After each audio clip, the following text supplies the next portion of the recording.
गटनेता ऑटोमॅटिक जातो त्याच्यामध्ये. म्हणजे याचं नॉलेजच त्यांना नाहीये. जरी तुम्हाला मातोश्रीवरून सांगण्यात आलं की गटनेता ऑटोमॅटिकली तिकडे जातो, विरोधी पक्षनेता म्हणजे तुम्ही ऑटोमॅटिकली स्थायी समितीमध्ये जाणार, असं होत नाही ना.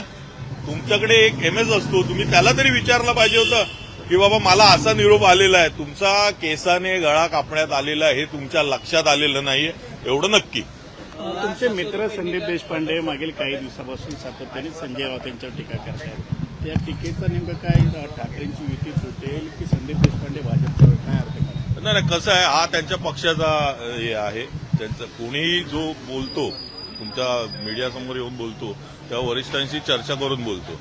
त्यामुळे जो बोलतो तो त्याप्रमाणे त्या पद्धतीने त्याने बोलले असतील. किशोरी पेडणेकर यांच्यावरती अनेक ज्येष्ठ नगरसेवक नाराज देखील असल्याचं हो, नक्कीच असणार ना. जर एखादा भ्रष्ट जर आहे, नगरसेवक आहे, त्यांनी भ्रष्टाचार केलेला आहे, त्याच्यावर आरोप लागलेले आहे, ईडीची चौकशी लागलेली आहे, अशा सगळ्या गोष्टी जर चालू असतात आणि त्यांनाच तुम्ही महत्वाचं पद देणार ना, बाकीचे सिनियर नाही आहेत का, तर तो राग येतोच ना. तो साहजिकच राग बाहेर पडणार. खतखततो आहे राग, तो बाहेर पडण्याचं कुठेतरी आहे आणि ते बाहेर पडणार. आता तुम्ही काल, मला वाटते कालच बातमी तुम्ही बनवली की पहिल्या रांगेत कोण बसणार, त्याच्यावरून त्यांच्यामध्ये भांडणं झालेली. ही सुरुवात आहे. मी तुम्हाला सांगितलं नाही, ही सुरुवात आहे. आता पुढे पुढे बघा काय काय होणार आहे ते. विशाखा राऊत यांना सुधार समितीत टाकल्यामुळे त्याही नाराज असल्याच्या चर्चा बाहेर येतात. त्यांचंही स्थायी समितीत पत्ता लागला. सगळेच मी सांगतोय ना की ज्येष्ठ श्रेष्ठ जे आहेत त्यांना डावललं गेलेलं आहे.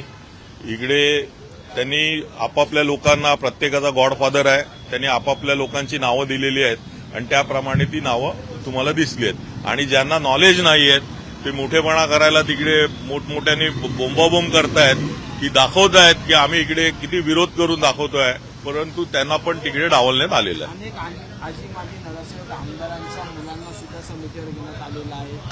अंकित प्रभू यांना स्थायी समिती सुद्धा शिक्षण समितीवर सुद्धा शिक्षण समिती सदस्य म्हणून घेण्यात आले. तेच सांगतोय ना की प्रत्येकाचा गॉडफादर आहे आणि प्रत्येकाची वर्णी त्याप्रमाणे लागलेली आहे. आमदाराचा मुलगा असू दे, खासदाराचं वजन असू दे, खासदारांच्या पीएचं वजन असू दे, या पद्धतीने त्याला वर्णी लागलेली आहे. त्यांची ज्येष्ठ श्रेष्ठता वगैरे बघण्यात आलेली नाहीये की किती वेळा नगरसेवक होता, आमदार होते, माजी नगरसेवक आहेत, माझे आमदार होते, ते माजी महापौर आहेत. हा विचार केला गेला नाहीये. परंतु माझं म्हणणं हाच आहे की कदाचित मातोश्रीने हा चांगला विचार केला असेल की भ्रष्ट जे लोक आहेत त्यांना चांगल्या चांगल्या कमिटीपासून लांब ठेवणं किंवा कमिटीमध्ये त्यांना आता ते निवडून आलेले आहेत, एक संख्या वाढवायची होती, त्यांना संख्या वाढवली आहे त्यांनी. फक्त आता ते त्यांना आधी कुठलाही अधिकार नसावा हे असं. महापौर काल उशिरा आली अर्धा तास, त्यावरती विरोधकांनी गोंधळ पूर्णपणे या ठिकाणी करण्यात आला. वेळ होतो, कधी कधी काही अधिकारी येऊन बसतात, काय चर्चा वगैरे झाली असेल. आता कारण करायचंच आहे आणि विरोध करून दाखवायचाच आहे आणि तुम्ही कसं ते कॅमेरामध्ये दाखवता आणि ते मग मातोश्रीवर बघितलं जातं. मग कोण कोण बाबा हा विरोध करत होते, बाबा हा विरोध करतोय, तो करतोय. माझी कुठेतरी वर्णी लागली पाहिजे, तर मला भाव वाढतो. बरोबर बोललात तुम्ही की भाव वाढला पाहिजे माझा, कुठेतरी मी कॅमेरामध्ये दिसलो पाहिजे, मी पुढे पुढे येऊन तिकडे बोंबाबोंब केली पाहिजे. ते एक टेक्निक असते ती की कॅमेरामध्ये करा, त्याचा पण एक डिप्लोमा असतो वेगळा. नक्कीच हे नेतृत्वाकडे लक्ष वेधण्याचा हा प्रयत्न होता की समोर येऊन बोंबाबोंब करायची की बाबा हा विरोध चांगला करतो, याला कुठेतरी वरती घेतला पाहिजे, या पद्धतीने तो अग्रलेखावरून बरंच काही वाद होताना पाहायला मिळत आहेत. कुणी म्हणतोय एकच शहाणा म्हणतोय, कुणी म्हणतोय सोडून द्या म्हणतोय. संतोष धुरी नेहमी या राजकारणापासून नेहमीच अवगत आहेत.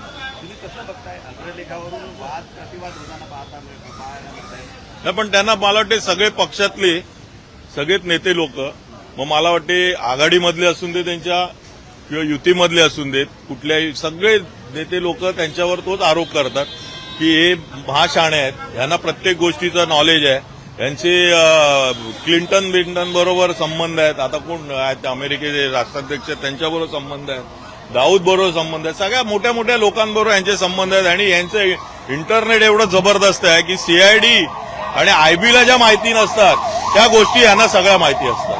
त्यामुळे ते अतिशहाणे आहेत हे नक्की.